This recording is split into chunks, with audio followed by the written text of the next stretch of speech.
Kenya, tamu sana, tamu sana. Oh yeah, tamu sana, yes. I did receive some requests from you, my fans and subscribers, to at least do a video about William Kabogo's presidential bid. I know some of you might have not heard about it, but about 3 days ago, William Kabogo declared that he will be on the presidential ballot next year. So some of you wanted me to do that video, though I didn't give it much thought because I felt it was a non-issue. But nonetheless, having thought analytically, I feel it's important to analyze Kabogo's statement because maybe it's being used by some quarters to pass a political message. Or maybe on his own accord, he's trying to pass a political message. That's our discussion today, right now. Yes, folks, about 3 days ago, William Kabogo, speaking to Standard Digital, said this: I don't agree with President Uhuru Kenyatta that the Kikuyu community should not field a presidential candidate next year. I don't think someone should look at me in terms of a community. I am an individual candidate and my name will be on the ballot. That's William Kabogo speaking to Standard Digital about 3 days ago. Yes. So some of you wanted us to discuss that and analyze it. So from that statement, ladies and gentlemen, Kabogo is making it very clear that he disagrees with Uhuru Kenyatta and that he will be on the ballot. So those are two issues Kabogo is making clear from his statement. First is disagreeing with the president, and then the second issue is making it clear that he will be on the ballot. So from that statement, ladies and gentlemen, I strongly believe that there are two issues from that statement. There are two issues that maybe Kabogo is trying to achieve through that statement, or rather declaration, that he will be on the ballot. The first thing Kabogo is trying to achieve, maybe Kabogo wants to leverage himself as being above the county politics, so that now when negotiation will start for the top seats at the top, you know, we all know, ladies and gentlemen, that the handshake team, and currently Kabogo is an ally of the president. The handshake team are currently talking. Kalonzo, Mudavadi, Gideon, Raila, they are currently talking on a possible power sharing arrangement or agreement. So by Kabogo making that statement, Kabogo just wants to be invited into the negotiation table. That's the first thing I read from that statement. He wants to be invited to the negotiation table because currently we know that somebody in the name of Peter Kenneth, then there is this Speaker of the National Assembly, Justin Muturi. Those ones have already leveraged themselves on the national platform so that should there be a negotiation, then they can be invited to the table. And also there are some rumors of Jeremiah Kioni. So Kabogo wants to be part of that team, so that when negotiations start, then he wants to also be on the negotiation table.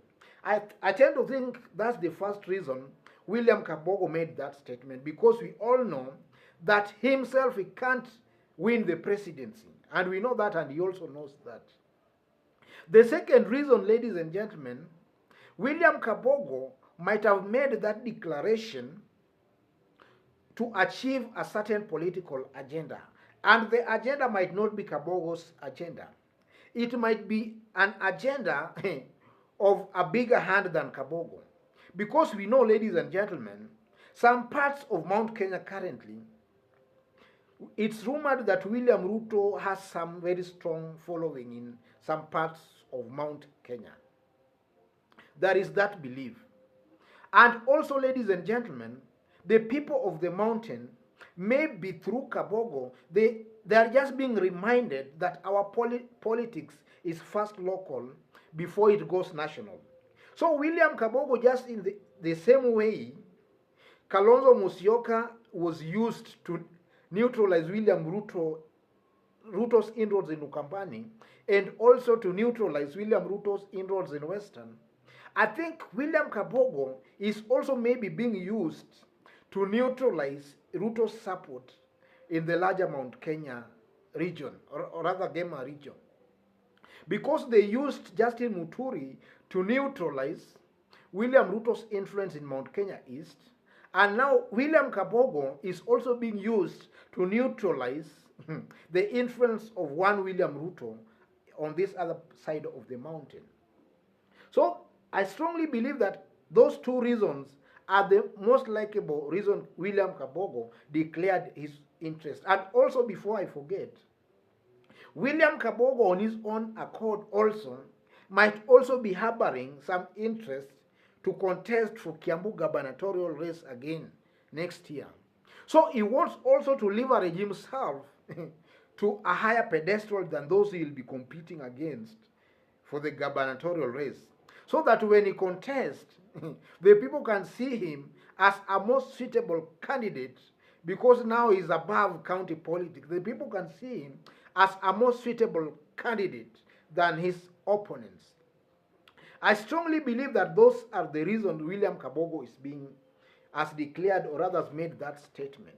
But also from this statement, he's trying to say, I don't think someone should look at me in terms of a community. I disagree with that statement, because in our Kenyan politics, everything is being looked in the perspective of a community. When William Ruto let's look at example, when Jubilee government first came into office in 2013, almost 90% of the cabinet secretaries came from Rift Valley, or rather from the Kalenjin community and the Gema community. Let's say about 90%. That just shows that our politics is wired on community. When you are a Luo, you represent the interest of Luos, and to some extent the Luyas, something like that. If you are a Kikuyu, represent Mount Kenya interest. If you are a Kamba interest. So I disagree with that, because I strongly believe that our politics is ethnic based. And then also, this one reminds us of this debate that is currently gaining momentum of two communities ruling Kenya for the next 100 years. You know, since independence, Kikuyus and the Kalenjins have ruled Kenya for about 60 years. 60 years. And now, if something is not done drastically, then these two communities can just perpetuate their rule for the next another 100 years. So I think it's high time that as Kenyans, we must now look at things objectively and see whether we can have something like a negotiated democracy. Something that I think Nigeria did. You know, in Nigeria, the southern Nigeria and the northern Nigeria, they had some issues of the Muslims and the Christians. So they had to agree to end all that conflict.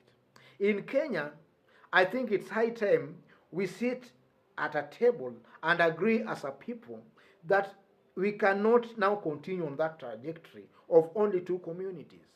It's a worthy debate, and actually the president himself has also alluded to that. It cannot just be a two-community affair. Let other tribes also maybe try their luck. As much as it's democracy, let also other communities try their luck. What we call a negotiated democracy.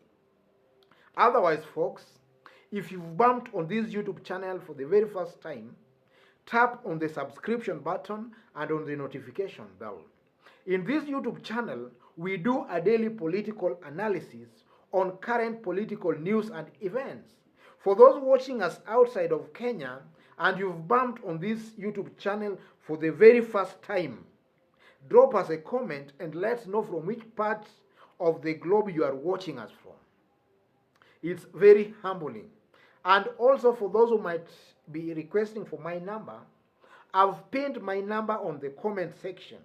You can contact me for some private chat, or maybe if you want to support this show or program, you can also contact me through my WhatsApp number.